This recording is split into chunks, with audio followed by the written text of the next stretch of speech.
ادعو الی سبیل ربک بالحکمہ، اپنے رب کی راہ کی طرف بلائیں حکمت کے ساتھ، یعنی پکی تدبیر کے ساتھ، والموعظۃ الحسنہ، اور اچھی نصیحت کے ساتھ۔ یہاں پہ فرمایا گیا کہ لوگوں کو آپ دین کی طرف بلائیں، رب کے راستے کی طرف بلائیں حکمت اور اچھی نصیحت کے ساتھ۔ وَجَادِلْهُمْ بِالَّتِي هِيَ أَحْسَنُ، اور ان سے اس طریقے پر بحث کریں جو سب سے بہتر ہو۔ بعض لوگوں نے اس آیت کریمہ کو سمجھا نہیں اور حکمت کا مطلب انہوں نے منافقت سمجھ لیا، یعنی وہ منافقت کر رہے ہوتے ہیں، اور جب ان سے کہا جائے کہ یہ آپ گناہ کیوں کر رہے ہیں، آپ ایسی باتیں کیوں کر رہے ہیں، تو کہتے ہیں دین کے قریب کرنے کے لیے حکمت ضروری ہے۔ تو آج آپ سمجھ لیں کہ حکمت کا معنی کیا ہے۔ تو پہلے سمجھے وہ منافقت کس طرح کرتے ہیں۔ مثلا مثال کے طور پر پیچھے سے وہ کہیں گے کہ فلاں نے یہ میوزیکل جو پروگرام رکھا ہے یہ بالکل غلط کیا ہے، یہ حرام ہے، شادی کے موقع پہ گناہ کر رہا ہے، اور پھر اس کے منہ پہ جا کے کہیں گے کہ آپ نے جو میوزیکل پروگرام رکھا ہے بہت ہی زبردست پروگرام ہوا، بڑا مزہ آیا اور بہت اچھا کیا آپ نے، خود بھی جا کر وہاں بیٹھے ہوں گے، اس طرح کی باتیں کریں گے۔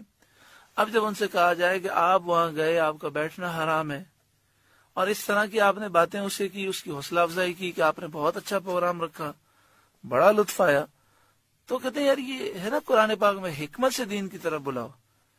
تو پیارے بھائیو، حکمت کا یہ مطلب نہیں کہ انسان منافق بن جائے، قول کیا ہو، فعل کیا ہو، ظاہر باطن الگ ہو، دوگلا پالیسی اختیار کرے، یہ حکمت نہیں ہے۔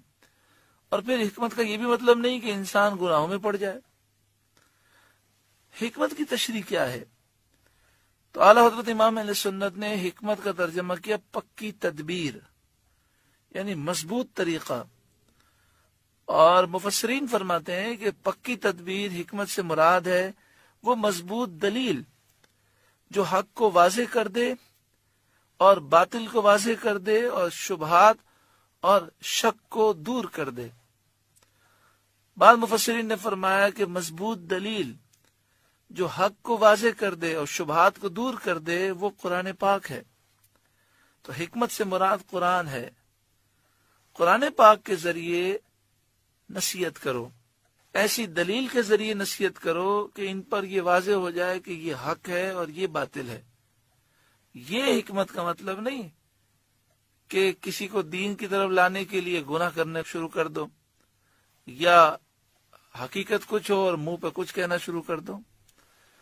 وَالْمَوْعِظَةِ الْحَسَنَةِ، اور اچھی نصیحت۔ اچھی نصیحت سے مراد یہ ہے کہ انہیں کسی کام کی ترغیب بھی دو اور ترہیب بھی دو، یعنی یہ بتاؤ کہ نماز پڑھنے کے یہ فوائد ہیں اور نہیں پڑھیں گے تو یہ نقصانات ہیں۔ تو مفسرین نے فرمایا کہ وَالْمَوْعِظَةِ الْحَسَنَةِ سے یہ مراد ہے۔ جب بعض لوگ، ایک آدمی سود کا کام کر رہا ہے، رشوت کا لینا دینا کر رہا ہے، فراڈ کر رہا ہے، ان کے قریب بھی ہو جاتے ہیں، کئی سالوں تک قریب رہتے ہیں۔ جب ان سے کہا جب ان کو سمجھائیں تو کہتے ہیں آپ کو پتہ نہیں ہے دین کو حکمت سے پھیلانا ہے۔ تو حکمت کا یہ معنی بھی نہیں ہے کہ ہم حق بات کہیں نہیں، ہاں یہ ضرور ہے کہ حق بات کہیں، لیکن کہنے کا انداز اچھا ہونا چاہیے، تنہائی میں پیار محبت سے سمجھائیں۔ یہ تو نہیں کہ انسان حق بات کو کہنا چھوڑ دے اور کہے کہ یہ حکمت ہے۔ وَجَادِلْهُمْ بِالَّتِي هِيَ أَحْسَنُ، اور ان سے اس طریقے پر بحث کرو جو سب سے بہتر ہو۔ بہتر طریقہ کیا ہے؟ تو مفسرین نے فرمایا کہ بہتر طریقے سے مراد یہ ہے کہ اللہ کی طرف، اللہ کی آیات اور دلائل سے اللہ کی طرف بلاؤ۔ اس سے معلوم ہوا کہ حق کی دعوت اور دین اسلام کی حقانیت کو ظاہر کرنے کے لیے مناظرہ کرنا جائز ہے۔ ان ربک هو اعلم بمن ضل عن سبیلہ، بے شک تمہارا رب خوب جانتا ہے جو اس کی راہ سے بہکا۔ وہو اعلم بالمہتدین، اور وہ خوب جانتا ہے ہدایت یافتہ لوگوں کو۔ جو راہ والے ہیں ان کو بھی خوب جانتا ہے۔ وَإِنْ عَاقَبْتُمْ فَعَاقِبُوا بِمِثْلِ مَا عُوقِبْتُمْ بِهِ، اور اگر تم سزا دو تو ویسی سزا دو جیسی تکلیف تمہیں پہنچائی تھی۔ یعنی اگر تم کسی سے بدلہ لو تو جتنا اس کا جرم ہے ویسی ہی سزا دو، اس سے زائد سزا اسے نہ دو۔ اول تو یہ کہ انسان معاف کر دے، اگر معاف نہیں کرتا اور شریعت کے حدود میں رہ کر بدلہ لیتا ہے تو جتنا اس نے ظلم کیا ہے اتنا ہی اس کا بدلہ لیا جائے گا۔ وَلَئِن صَبَرْتُمْ، اور اگر تم صبر کرو اور انتقام نہ لو، لَهُوَ خَيْرٌ لِلصَّابِرِينَ، تو بے شک صبر والوں کو صبر سب سے اچھا ہے۔ وَاصْبِرْ، اور اے محبوب آپ صبر کریں۔ وَمَا صَبْرُكَ إِلَّا بِاللَّهِ، اور آپ کا صبر اللہ ہی کی توفیق سے ہے۔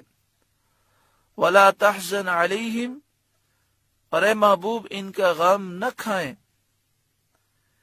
یعنی یہ ایمان نہیں لاتے تو آپ غم نہ کریں۔